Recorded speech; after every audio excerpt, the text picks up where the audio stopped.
Angie Lustrick, and today I'm going to make some banana almond milk cookies for dessert. So what you need is just 3 ripe bananas. They can even be riper than these. The riper they are, the sweeter they will be. So try to get them a little bit even browner than what I have. So you can mash these up. If you're not using a blender, you can mash these by hand and mix it in a bowl. But since I am using a blender, I'm just going to throw the whole banana right inside there. So just like that. So this recipe is designed to be quick and easy. Okay, all clean, natural ingredients. These are organic bananas. So we'll use 3 of those. Okay, and then we have some applesauce. You can use unsweetened. I prefer to use the cinnamon applesauce just because cinnamon tastes really good with bananas. Oh boy. And so all you need is about a 1/3 cup of applesauce. This will give it moisture to the cookies. If you don't want to use applesauce, it's okay if you go a little extra. You can use butter. Butter is a great replacement for applesauce, or if you don't want to use butter in a recipe, you can use applesauce instead. Then we're going to put a little bit of oatmeal in there. So we're going to use about a cup of oatmeal. So just pour that in. Super simple. Then I'm going to use some organic almond milk. You could use soy milk. I'm really not a firm believer in a lot of soy products. You could use rice milk. That would have been a great choice too if you're allergic to nuts. But I just need about a 1/4 cup of milk. If you don't want to use any of these milks, you can use just water. Okay, but a little bit of this milk will make it a little bit creamier. The almonds in there will give it a nice nutty texture to it. Then you want to use like either raisins or dried cranberries. So I have some dried cranberries like craisins work really good. This here is just a dried cranberry that's been sweetened with apple. So I'm just going to open up this container, pour those right in. So just so you know, I used a 1/3 cup of the applesauce, 1 cup of the oatmeal, 1/4 cup of almond milk.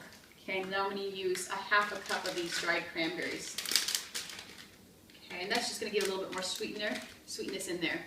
You can put those in at the end if you'd like to see chunks of cranberries in it. I'm going to mix them up so it's going to be a kind of a mixed cookie. But if you'd like to have chunks in there, add the cranberries at the end.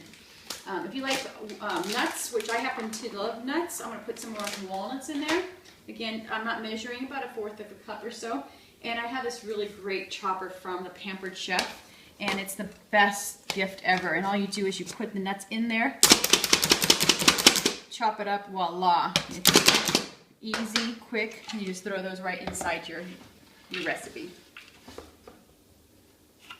Okay, and then I'm just going to add a little bit of cinnamon. So you will use about a teaspoon of cinnamon. I love cinnamon, so if I sprinkle a little extra, I'm okay with that. And then you're going to use a teaspoon of vanilla. Again, all your spices really should be organic. Spices are usually grown in third world countries. They use a lot of pesticides, GMO products. A lot of things can be contaminating your spices, so it's irradiated spices, things like that. So I always use my spices organically as well. And again, I'm using a teaspoon of vanilla. So now those are all the ingredients, super easy. All you do is put a lid on that thing and cover it up. And you can also do pulsing. Pulsing works really good so it doesn't get too watery.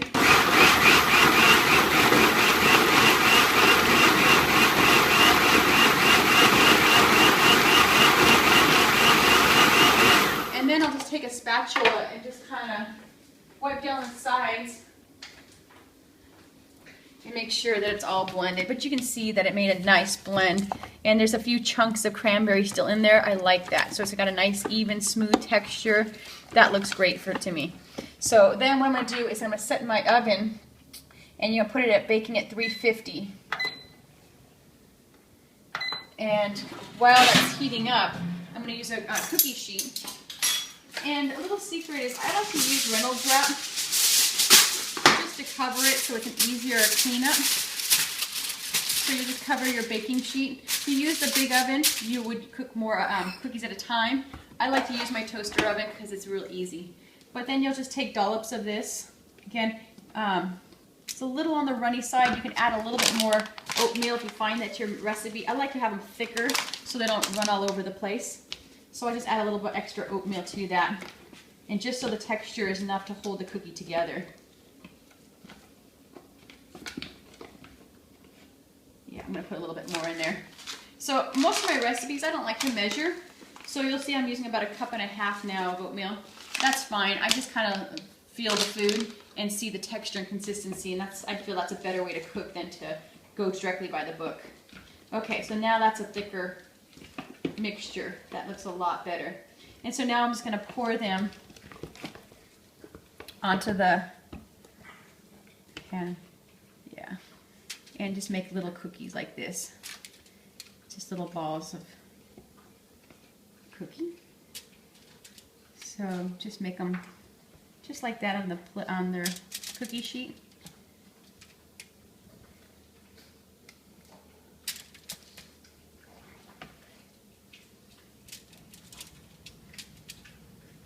And I'll just cook a few at a time. A lot of times I don't like to make all my cookies at once, so I don't have that many to eat, because I'll tend to eat more cookies than I need. So right now I'll just cook like 6 of them just like that. So there we go. And I'll put those into the toaster oven. And I'll bake them. And I'll keep an eye on them, but as soon as they turn brown, I'll let you see the final result. All right, thanks for watching. All right, welcome back. These are my banana almond milk cookies. I had just finished them. They take about 10 to 12 minutes in the oven, and you can see they're nice, chewy, chunky texture. They're a lot of fun, interesting cookie, nice, healthy, organic, great for the holidays. My name's Angie Lustrick. I'll see you next time.